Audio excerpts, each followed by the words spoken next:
Hi guys, welcome to Bini's kitchen. ഞാനിന്നിവിടെ കടുമാങ്ങ ഇടാൻ പോവുകയാണ്. ഓണമൊക്കെ വരുന്നില്ലേ, അതിന് വേണ്ടി ഞാനിപ്പം കടുമാങ്ങ ഇടാൻ പോവുകയാണ്. അതിന് വേണ്ടി 2 മാങ്ങ എടുത്തിട്ടുണ്ട്. ഇതുപോലെ അരിഞ്ഞു വെച്ചു. അതിനകത്ത് മുളക് പൊടി, ഉപ്പ്, മഞ്ഞൾപ്പൊടി മാത്രമേ ചേർത്തിട്ടുള്ളൂ. ഇനി ഞാനിവിടെ കുറച്ച് ഇഞ്ചി, വെളുത്തുള്ളി അരിഞ്ഞു വെച്ചിട്ടുണ്ട്.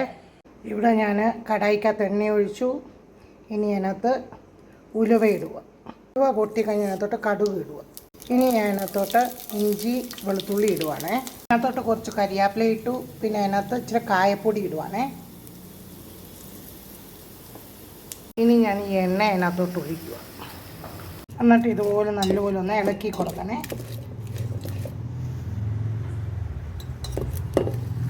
ഇതിനകത്തോട്ട് തന്നെ 2 കരിയാപ്പിലയൊക്കെ ചേർത്തിട്ടുണ്ട്.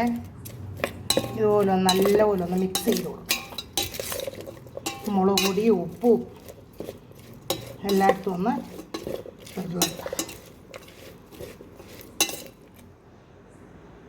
ചെറിയ ഫ്ലെയിമിൽ ഒരു 2 മിനിറ്റ് ഒന്ന് ചൂടാക്കാൻ വെക്കുക. എന്നിട്ട് ഞാനൊന്ന് ലൈറ്റായിട്ട് ചൂടാക്കി എടുത്തു. ഇനി അതിനകത്ത് ഞാൻ ചൂടാറിയിട്ടുണ്ട്. ഇനി ഞാൻ അതിനകത്ത് ഇച്ചിരി വിനാഗിരി ഒഴിക്കുക. വിനീഗർ ഒഴിച്ചിട്ട് നല്ലപോലെ ഒന്ന് ഇളക്കി കൊടുക്കാം.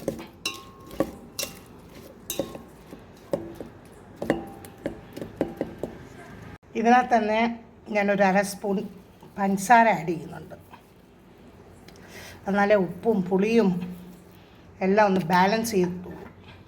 നമ്മുടെ അടിപൊളി മാങ്ങ റെഡി.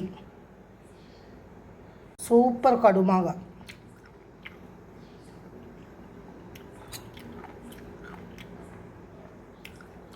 വളരെ ഈസിയാണ്. ഇതേ മെത്തേഡിൽ നിങ്ങളൊന്ന് ചെയ്ത് നോക്കണേ.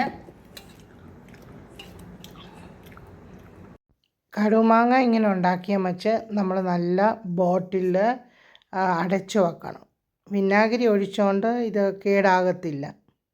അല്ലെ നിങ്ങൾക്ക് ഇത് ഫ്രിഡ്ജിനകത്ത് സൂക്ഷിച്ചു വെക്കാം. Thanks for watching my video. Please like, share and subscribe my channel. Thank you. ഞാൻ മാങ്ങയുടെ തൊലിയൊന്നും ചെത്തിയിട്ടില്ല, അങ്ങനെ ഇട്ടിരിക്കുവാണ്.